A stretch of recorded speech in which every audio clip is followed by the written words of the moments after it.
Turning to the immigration debate now, civil rights groups accusing the Border Patrol of mistreating hundreds of children in detention facilities. The Consul General in Guatemala says it's not much better at the Nogales facility, and the problem isn't getting better.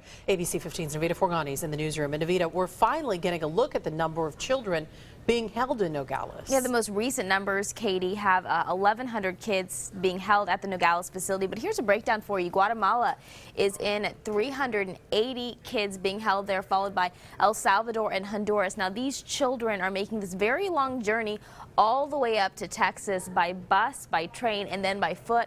And then they're being shipped over here to Arizona. And civil rights groups believe they're not being treated well when they get here. It's hard for us to know what's really going on behind the walls of where thousands of illegal teens and children are being held.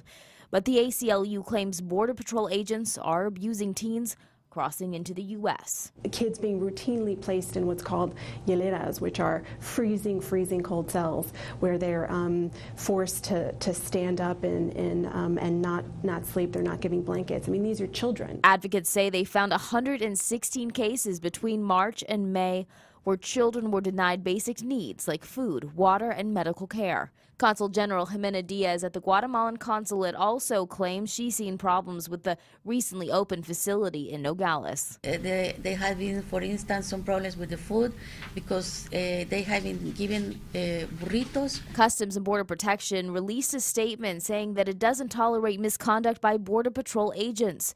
And all children are getting food, medical care, and other basic services. But Customs and Border agents won't let our cameras inside.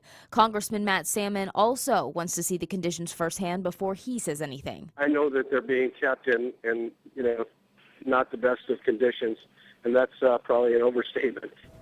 And at that news conference today, officials with the Guatemalan government and advocates of the Guatemalan community say the U.S. wouldn't have this problem with immigration reform if they would, or immigration, if they would just fix immigration reform and get it passed. I talked to Congressman Matt Salmon about this. He tells me that Guatemala should assume some of this responsibility. Yeah, there's a tremendous number of people crossing the border. 60,000 children expected. So much. Thanks, Navita.